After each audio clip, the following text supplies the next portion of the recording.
Welcome back to the Sports News Analysis YouTube page, where I'm continuing my Week 16 NFL previews and predictions. I'll be previewing every game here of Week 16, so be sure to check out my other videos and subscribe to my page here to get all of my sports talk videos delivered directly to your inbox. The New York Giants will travel to Baltimore to take on the Baltimore Ravens. Both teams very much alive in the playoff mix. Baltimore has actually clinched the playoff spot. Even though they've lost their last 3 games, they sit at 9-5 and on top of the AFC North Division. The Giants at 8-6 are in a 3-way tie for first place in the NFC East, but the Giants still control their playoff destiny. They have a better chance of getting in as a wild card at this point, but still, if they win out, they're at least guaranteed a wild card in the NFC. They're coming off a loss also, a real throttling at the hands of Atlanta down in the Georgia Dome last week. I think what you have this week is you have 2 teams that have had a lot of success the last decade, and their pride, we'll see if their pride took a hit last week, because both teams, I thought both teams would come out and give good efforts last week, and the Giants just got a plain old taken to them down in Atlanta, and the Ravens game, I think it flipped on one play. Right before the half, with the Ravens going in to cut into the Broncos' lead, Flacco throws an interception near the goal line. The Broncos return it the other way for a pick 6. And then from that point, it was all downhill from there for the Ravens.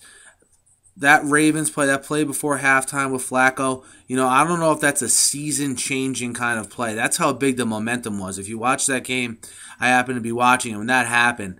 It took the air out of me, and I had no vested interest or rooting interest in that game. And we'll see how the Ravens rebound from that. They're at home again. They've lost their last 2 home games, so we'll see how they come out at home. As far as the Ravens go with their play calling, I didn't really see too much of a difference. I saw the Ravens come out and still not commit to Ray Rice the way I thought they would, and that was really the reason I picked them last week. If anything, there was less of a commitment to Ray Rice, so it makes the Cam Cameron firing a little bit more puzzling in my mind.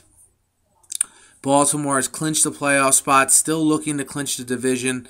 At this point with the Ravens, I thought I had them figured out, and at this point I'm not sure. I'm beginning to lean more towards maybe all of these injuries and kind of the controversy that surrounded them. You combine that with the fact that Flacco hasn't really gotten any better, and I'm beginning to think maybe what we saw last week or the last 3 weeks from the Ravens is maybe the type of team they are.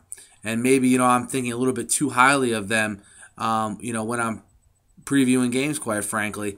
And, until they show me a little bit more effort and until Flacco improves with new offensive coordinator Jim Caldwell, it's going to be tough for me to pick them going forward here, especially in the game against the Giants. Look, the Giants, if we know anything about the Giants the last couple of years, they're a very prideful team.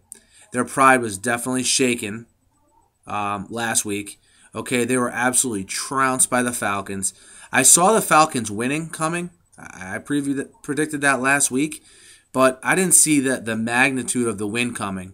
And I think what hurt the Giants was they just had no way to match up with the outside receivers for Atlanta.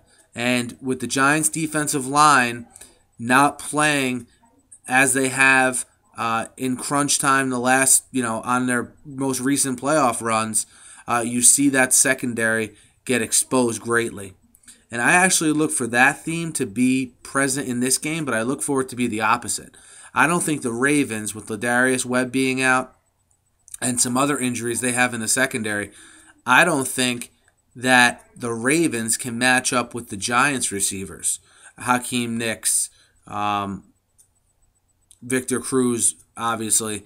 Even Martellus Bennett is having a good season as well. I look for the Giants to come out with a healthy Ahmad Bradshaw back in the mix. Well, maybe not healthy, but he is going to play.